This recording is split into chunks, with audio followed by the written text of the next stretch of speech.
හිරුකුමරු ආදරේ කෙනල්ල කතාවට ආදරය කරන ඔයාලව ගොඩාක් ආදරෙන් පිළිගන්නවා. ඉතින් මම කතා කරන්න සූදානම් වෙන්නේ හංසනා දිනෙත්මින් අවසානය සම්බන්ධයෙන්. ඉතින් ඒ වගේම මේකලාට වගේම මේකලාගේ පැත්තේ හිටපු හැමෝටම දුක් වෙන්නේ මොන විදියටද කියලාත් අපිට මේ වෙලාවේ මතක් කරන්න පුළුවන්. ඉතින් වීඩියෝ එකට යන්න කලින් මතක් කර සිටිනවා. ඒ තමයි මේ වගේ වීඩියෝස් දිනපතාම බලන්න ඔයා කැමැත්තක් වගේම උනන්දුවකුත් තියාගෙන ඉන්න කෙනෙක් නම් එහෙනම් ඔයාට පුළුවන්කම තියෙනවා මගේ channel එක subscribe කරලා මාත් එක්ක එකතු වෙන්න.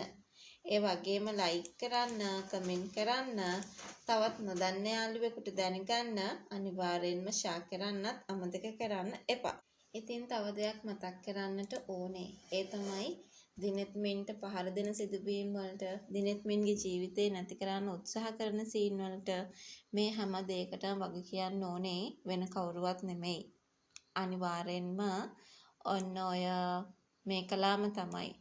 මේකලා මේ හැමදේම කරගෙන යන අතරේ තව දෙයක් අපිට කතා කරන්න අවස්ථාවක් හදලා දෙනවා කියන ඒ කතාව ගැන තමයි අද අපි මේ වෙලාවේදී ඔයාලට මතක් කරන්නට සූදානමකුත් එකතු කරගෙන හිටියේ කියන කතාව ගැන මම මේ වෙලාවේ ඔයාලට මතක් කරන්නට ලෑස්ති වෙලා ඉන්නවා කියන ඒ අපූර්ව කතාව ගැන තමයි අපිට මතක් කරන්නට හැකියාවකුත් ලැබෙන්නේ.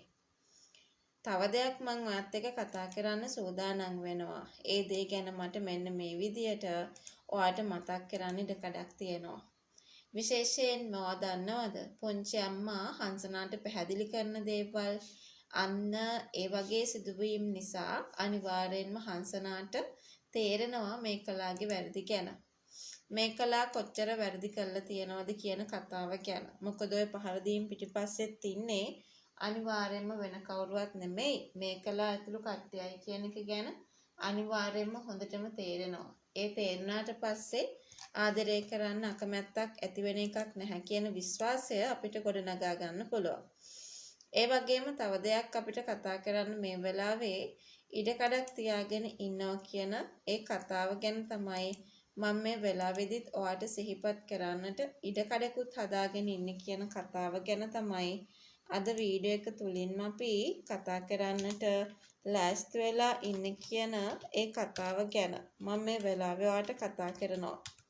තව දෙයක් විශ්වාසයෙන් කියන්නට ඕනේ. ඒ තමයි හංසනා සහ දිනෙත්මින් තමයි අවසානයේට විවාහ වෙන්නේ. ඒ වගේම මේකලාට ඔය ඉඳුහාර ඒ වගේම ඉඳුහාරටත් සහෝදරයෙක් ඉන්නවා දිනෙත්මින් වගේම තව කෙනෙක්. ලොකු සහෝදරයා. ඉතින් එයත් අනිවාර්යයෙන්ම මේ හැම දෙයකටම විරෝධතා දීකම් කරයි. ඒ කියන්නේ තමන්ගේ පවුලට කරදර විතරක් සිදු කරා කියන තැනට ඉඳගෙන වැඩ කරයි කියන කතාව ගැන තමයි අපි අද කතා කරන්න ඕනේ. ඒ සිදුවීම් එක්ක තමයි හැමදේම වෙනස් වෙන කාරණාවක් බවට පත් කරගෙන ඉන්නේ කියන ඒ කතාව ගැන අද අපි විශ්වාසයෙන් කියනවා.